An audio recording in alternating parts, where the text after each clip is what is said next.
चमत्कारी वनस्पति तंत्र गोरोचन। तंत्र शास्त्र में जिन अनेक वस्तुओं को अति आवश्यक और निश्चित प्रभावी बताया गया है, उनमें गोरोचन भी एक पदार्थ है। धातु अथवा वनस्पति न होकर गौ अर्थात गाय के शरीर से उत्पन्न होने वाला एक पदार्थ है। वस्तुतः ये गाय का पित्त है, जैसे मानव तथा अन्य जीवों में पाया जाता है। गोरोचन नाम का ये पदार्थ जो गौ का पित्त माना जाता है, गाय के सिर में होता है। ये पीले रंग का एक टुकड़ा जैसा गोल चपटा लंबा तिकोना चौकोर किसी भी आकृति में दिखता है और मरी हुई गाय को चीरने पर उसके मस्तक से निकलता है। तत्काल मस्तक चीर जाने पर ये मुलायम पनीर या मोम की तरह होता है। बाद में सूख कर कड़ा पपड़ी या कंकड़ जैसा सूखी सरेश जैसा हो जाता है। शरीरधारियों से प्राप्त कुछ वस्तुएं बहुत पवित्र और उपयोगी होती हैं, इस कारण वे मूल्यवान वस्तुओं की श्रेणी में गिनी जाती हैं। हाथी दांत, मृग चर्म, मकरध्वज, घड़ियाल की नाभि, कस्तूरी आदि ऐसे ही पदार्थ हैं। मीन मुक्ता, गज मुक्ता, सूकर मुक्ता भी ऐसी ही दुर्लभ वस्तुएं हैं। इतना दुर्लभ तो नहीं, फिर भी कठिनाई से और कम मात्रा में प्राप्त होने वाला एक पदार्थ ये भी है गोरोचन। आध्यात्म के क्षेत्र में पूजा पाठ तंत्र मंत्र में गोरोचन को बहुत उच्च स्थान प्राप्त है। ये अनेक प्रयोगों में काम आता है। तांत्रिक ग्रंथों में इसके कई नाम प्राप्त होते हैं। कमल, जल, वायु, सूर्य, चंद्रमा आदि की भांति इसे भी अनेक पर्यायवाची शब्दों से प्रयोज्य बताया गया है, जिनके नाम इस प्रकार हैं। शिवा, सदैव कल्याणकारी होने से ये शिवा प्रभाव वाली मानी गई है। यद्यपि पर्याय शब्द केवल साहित्यिक दृष्टि से ही विवेच्य और प्रयोज्य है, व्यवहारिक क्षेत्र में ये गोरोचन ही कहा जाता है। मंगला, ये जहाँ भी रहे सदैव मंगलमय वातावरण की सृष्टि करता है। वस्तु रूप में इसका संबोधन शिवा, मंगला आदि में स्त्रीलिंग में होता है, जबकि गोरोचन संज्ञा में पुरुषवाचक है। मंगला नाम से प्रसिद्ध ये वस्तु जहाँ भी रहेगी मंगलमय वातावरण बनाए रखती है। इसके रहते अशुभ अमंगल अशुभ प्रभाव दूर ही रहेगा। वंदनीय, गोरोचन का एक नाम ये भी है वंदनीय, कारण कि भक्त साधक जन पूजा अर्चना के समय इसे आराध्य देव को अर्पित करते हैं। तिलक लेपन बनाने के लिए गोरोचन तांत्रिक जगत की सर्वश्रेष्ठ वस्तु है। भगवान श्री कृष्ण इसे प्रेम से तिलक के रूप में धारण करते हैं। मेधा, शरीर और मेधा शक्ति को प्रयोग भेद से बढ़ाने का गुण रखने के कारण ये मेध्या भी कहलाती है। इस वस्तु को अनेक प्रकार की औषधियों में प्रमुख घटक के रूप में मान्यता प्राप्त है। भूत निवारणी, गोरोचन जहाँ भी रहेगा स्थान व्यक्ति वस्तु प्रतिमा में कहीं भी दैवी शक्ति बनाए रखेगा।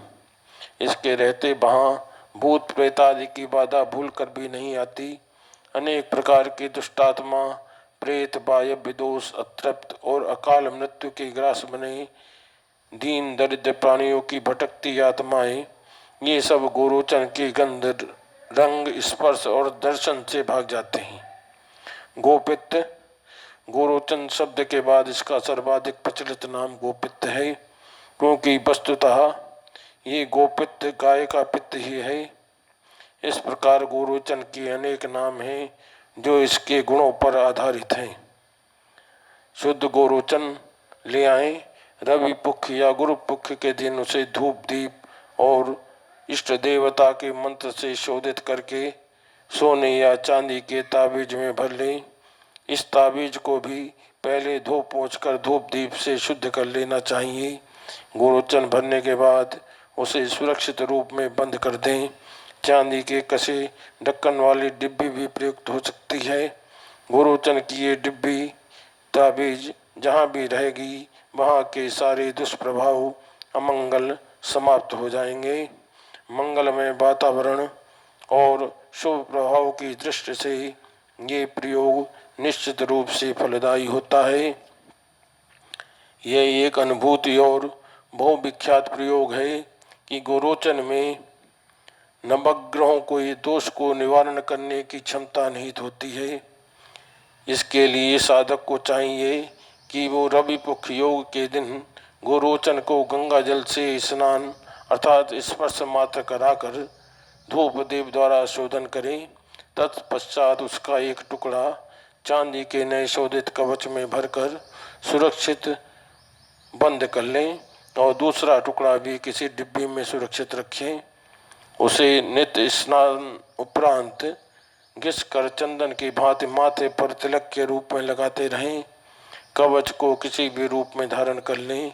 इस प्रकार गोरोचन का कवच और तिलक धारण करने वाला व्यक्ति नवग्रह के कोप से मुक्त हो जाता है। पेतबाधा निवारण। गुरु पुख योग के दिन भोजपत्र पर स्नान पूजा से निवृत्त होकर गोरोचन के लेप से अनार की कलम द्वारा ह्रीं लिखें।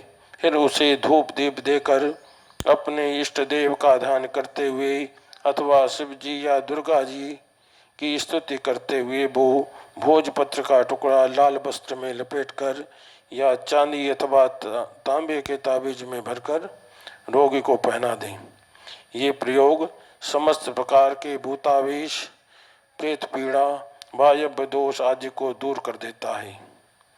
धन समृद्धिकारी प्रयोग। रुपया पैसा धन दौलत सोना चांदी और अन्न भंडार यही सब समृद्धि के आधार हैं।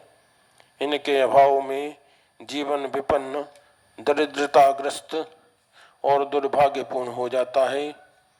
भोजन, वस्त्र, स्वास्थ्य, प्रसन्नता, मानप्रद और विचार शक्ति ये सब क्षीण होने लगते हैं।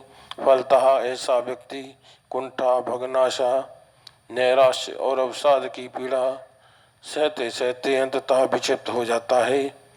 इसी मनोदशा में कुछ लोग अपराध मार्ग पर चल जाते हैं। आशय ये है कि धन, रुपया, पैसा मानव जीवन की पूर्ति में सबसे बड़ा अवलंब है, परंतु वास्तविकता ये है कि अधिकांश परिवार धनाभाव से पीड़ित रहते हैं। ऐसे लोगों के लिए गोरोचन बहुत लाभकारी सिद्ध होता है। गुरु पुख के दिन इसे पूजनोपरांत गल्ला, बक्स, तिजोरी, गोलक में रखना चाहिए। ये प्रयोग धन वर्धक होता है।